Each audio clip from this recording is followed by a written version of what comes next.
I think I might have lost a potential client this week, but at the same time, I've never been more clear on where I'm going here with Sonaflow. If you're new here, hi, my name is Owen. I've been working for a long time now on centralizing all the admin-based parts of running a creative business into one place. For as long as I've known, since I've been a freelance artist, you get into it very focused on your passion and doing what you love with very, very little admin. And then as time goes on and you get better and better, more and more admin starts to happen and less fun starts to happen. So this is all my attempt to take this, squash it back down, and bring this up again.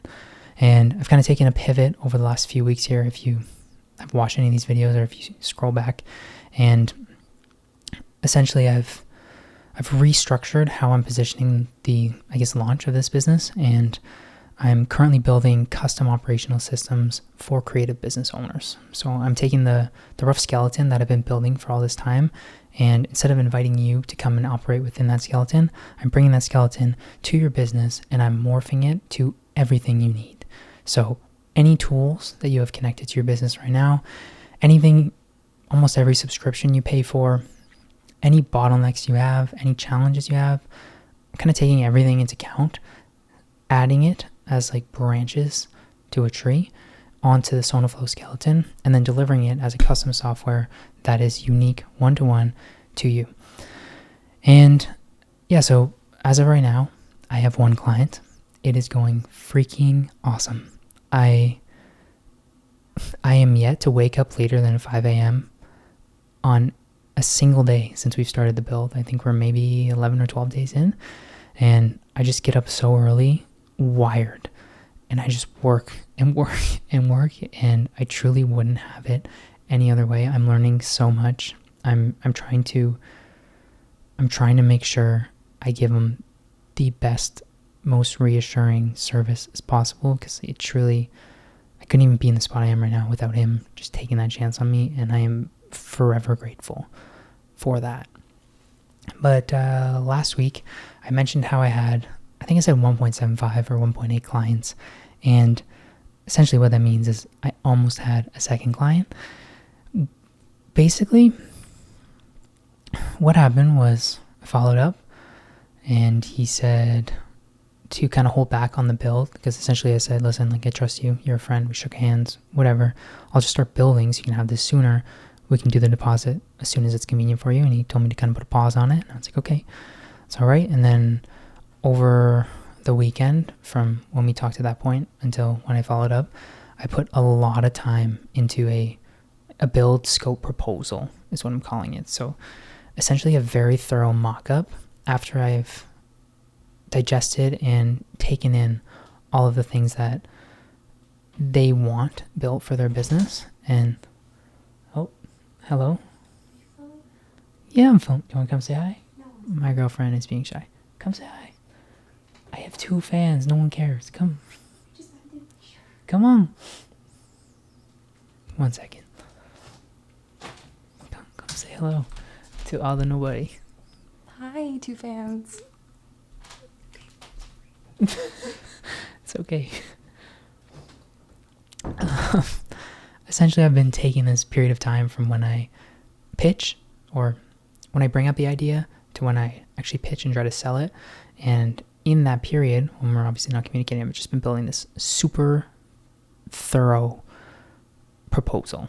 So I took a lot of time to make he's an automotive photographer, and it is so freaking dope. I spent a lot of time. It's awesome. I sent it to him. I sent him the proposed agreement, and then I sent him another follow-up message, and basically it was a financial obstruction, as I think what the sales gurus would call this, and that's kind of that hurdle that I got to navigate. And realistically, I've only talked to 3 or now 4 people seriously about this, and every time I bring it up, just the light in people's eyes and the excitement they have, it just constantly reaffirms why I'm doing this in the first place. And there's so many people that need this. It's this fumble, if you'll call it, honestly falls on me, because I know for a fact I can completely change his business. I know I can help so much. I can bring so much value. I know I'll be able to charge more, do more work, and take up less time doing it. I'm so confident on that. And yeah, it just comes down to me, and I've been studying relentlessly sales tactics and truthfully a lot of Alex Hormozi as well. I've been very deep, and I've really been auditing all my lull time, I call it. So anytime that I'm not working, so if I'm driving, if I'm cutting up veggies, if I'm cooking, if I'm on a walk, whatever, I make sure to never let my mind leave the wavelength that I'm on while I'm working. And I just listen to as many podcasts as I can and as many pieces of educative content. And it's just kind of like, if I'm here when I'm working, it keeps me here when I'm not working, instead of like having this dip and then trying to get back into it. It's like I can get right back to work like that. And I've just been flying since then. But yeah, at the end of the day, it's on me.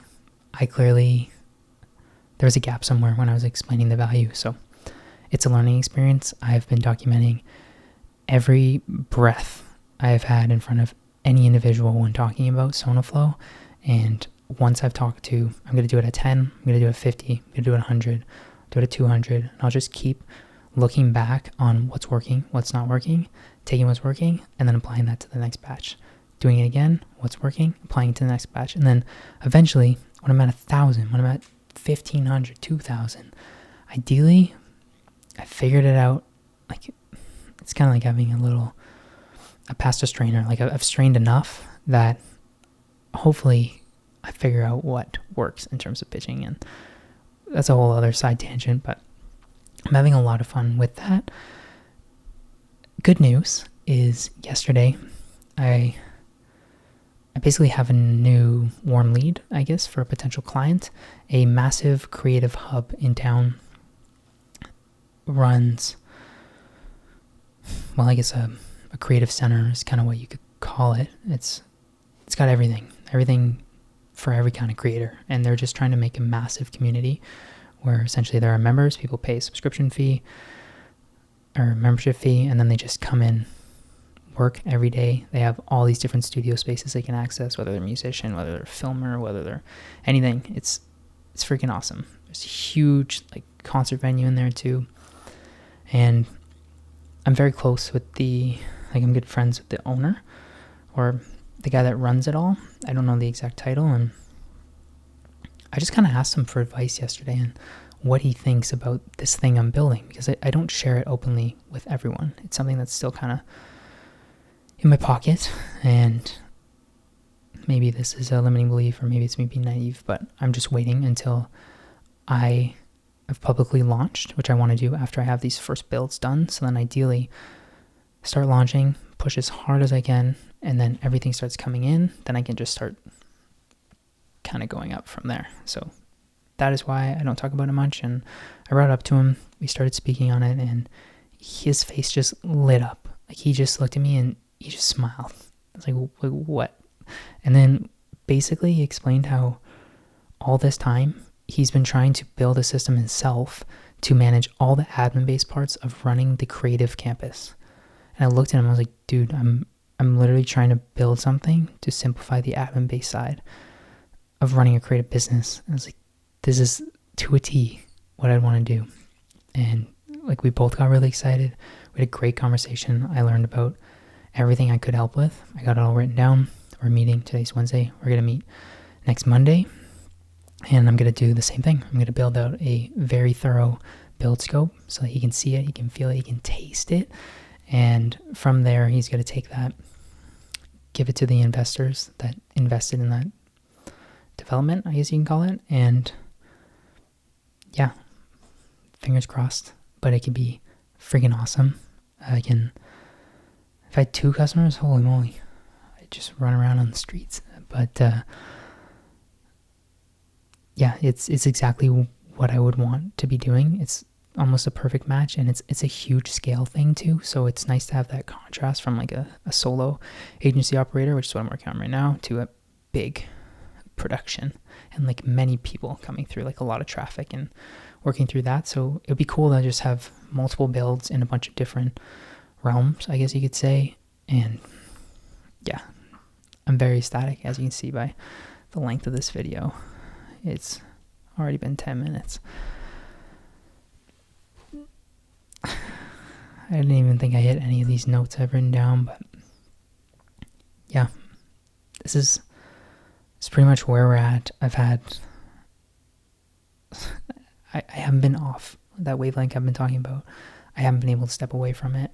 I've been the most dialed on anything in my entire life during this bad period, and I wouldn't trade it for a thing.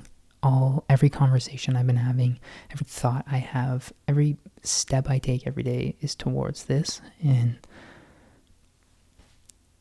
yeah, I truly believe if I just don't stop, it's impossible for it to not work out. So I've been learning a lot. I've had a few very, very, very impactful conversations over the last week as well. I'm dragging a little bit, so I won't go into that for now. Maybe I'll save it for next week. But yeah, we got one client down.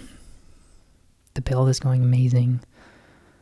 Everyone I talk to is super interested, so I know people get value out of this. It's just a matter of learning how to, I guess, take their credit card, even though it's for a very small amount right now, and kind of just get cooking.